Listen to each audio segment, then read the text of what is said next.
We're subjected to the so-called Black National Anthem, lift every voice and sing before the actual national. I am sick of this. It's not necessary. It's, to me, played in this context, it's divisive. But you ain't black. Megyn Kelly, if you're watching, you're listening, I don't like what you said at all. I think it comes across as highly insensitive. So sick and tired of this chip that you're carrying on your shoulder. We have bent over backwards. We have done backflips to make you feel equal. And yet, we've done everything. There's one national anthem for all of us, every American. There is no point in actually, it's really a middle finger to the country and to those of us who love each other, irrespective of skin color, to try to divide us by race when we get to anthems at the Super Bowl. Would you rather us play all the verses of America's national anthem?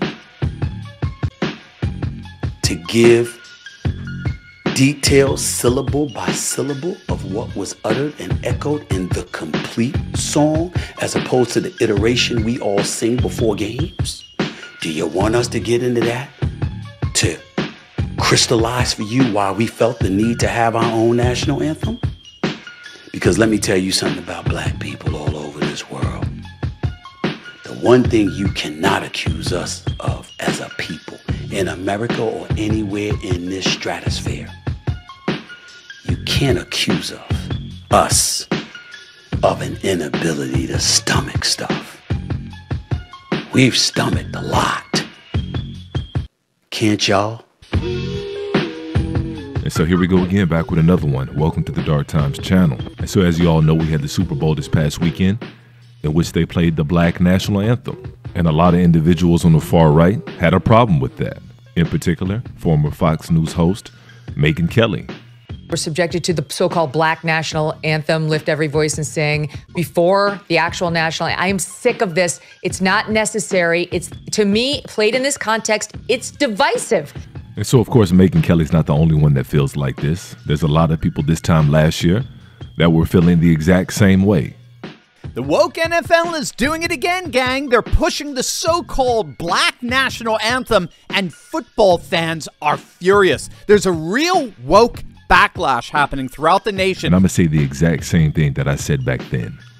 What a ridiculous thing to say, considering who wrote the anthem. Considering what the original verses were in the anthem. Because if the shoe were on the other foot, this is a conversation that we wouldn't even be having. There would be a new national anthem. There'd be new lyrics written by a different person in a complete different context. They wouldn't just change a word or two here or there. It would be a completely different national anthem, one that everybody can be proud of.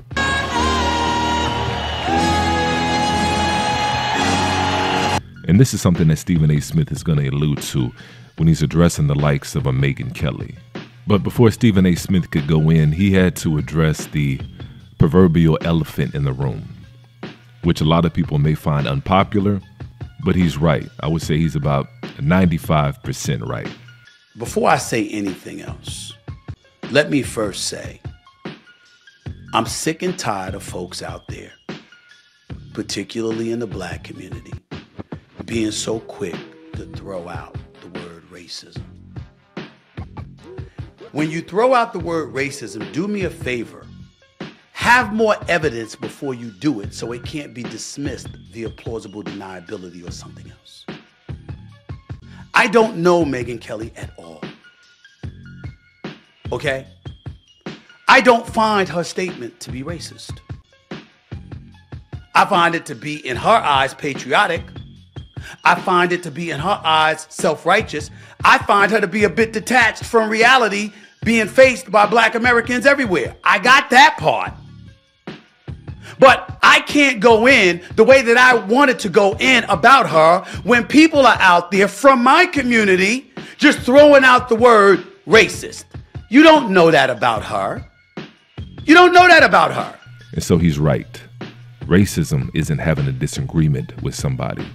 It isn't calling somebody a different name. It isn't calling somebody a racial epithet. That's not racism. Because when you call that racism, you actually belittle the actual meaning of racism. When you can redline somebody's neighborhood in somebody's district. When you can make laws subjugating a group of people. when you can deny opportunities to said people. Now that's real racism. But as for the 5% that I disagree with Stephen A. Smith on, is when it comes to Megyn Kelly. Because if it walks like a duck and it talks like a duck. In Slate, they have a piece on .com. Santa Claus should not be a white man anymore. And when I saw this headline, I kind of laughed and I said, oh, this is so ridiculous. Yet another person claiming it's racist to have a white Santa, you know? And by the way, for all you kids watching at home, Santa just is white, but this person is just arguing that maybe we should also have a black Santa. But, you know, Santa is what he is, and just so you know, we're just debating this because someone wrote about it, kids. Because it makes you feel uncomfortable doesn't mean it has to change. You know, I mean, Jesus was a white man, too. Historical figure. I mean, that's a verifiable fact, as is Santa. I just want the kids watching to know that. And so not only is Megyn Kelly a bona fide suspected you-know-what, she's also not even close to anywhere being a historian. Historical figure. I mean, that's a verifiable fact, as is Santa. I just want the kids watching to know that. But yet Stephen A. Smith went out of his way to utter the opposite of that. Because you are a historian. I've heard you. I've watched you. I've listened to you. Profound respect for you. And so this is where a lot of people take issue with Stephen A. Smith. And I don't take issue with it because I understand it. And so Stephen A. Smith isn't doing anything that a lot of you aren't doing on your job on a daily basis. He's just code switching. The only difference between Stephen A. Smith and the average black person that works in corporate America is that Stephen A. Smith is on television and he gets paid to give his opinions. Because like I said, on one hand, you know, he'll praise Megyn Kelly, but then on the other hand, he'll say his piece. Megyn Kelly, if you're watching, you're listening, I don't like what you said at all. I think it comes across as highly insensitive. You haven't been marginalized and ostracized and treated in the manner that black people have been treated. Now, as a woman, you have certainly had your challenges. Last time I checked, the person who gave you the most grief about being a woman was the former president of the United States, who's the front runner for the GOP nomination. I am certainly not qualified to speak to your plight and your challenges and the manner of things that you've had to overcome, although you are a white woman and everybody knows when you talk about stuff like affirmative action, the biggest beneficiaries of affirmative action have been white women. Not that that qualifies with you. I'm just saying, I'm using that point to highlight no matter what it is that you've been through, I'm willing to bet it's nothing compared to what black people have gone through. Would you rather us play all the verses of America's national anthem? To give detailed syllable by syllable of what was uttered and echoed in the complete song, as opposed to the iteration we all sing before games? Do you want us to get into that? To crystallize for you why we felt the need to have our own national anthem? You want to go there? You sure? I don't think you would. So to Representative Bo Bart and Kerry Lake,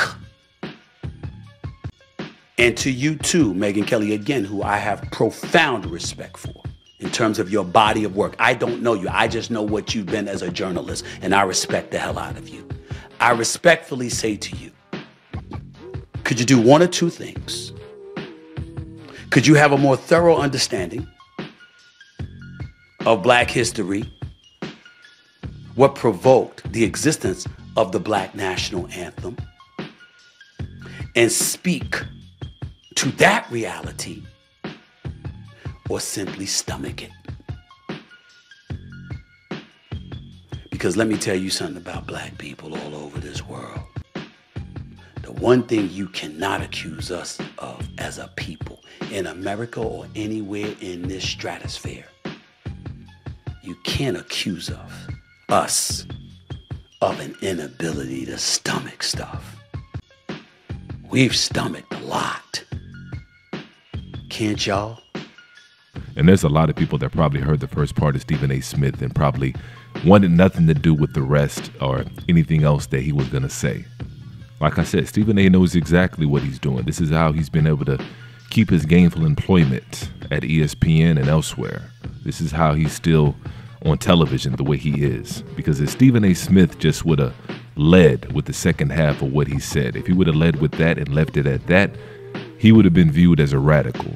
and he would have been viewed as somebody that is not worthy of some of the position and the status that he has within the entertainment industry. And so Stephen A. Smith does it how he does it. It's not the way that probably maybe you or I would do it, but that's the way that he chooses to do it. And so he's somebody that I wouldn't put in the same category as, let's say a Candace Owens or somebody of that nature. I thought Stephen A. Smith did a masterful job. He echoed a lot of the same things that I did this time last year when everybody was up in arms about the so-called Black National Anthem. He said a lot of the same things that I said. But go ahead and drop a comment below and let me know how y'all feel about this one. And as usual, peace and chaos.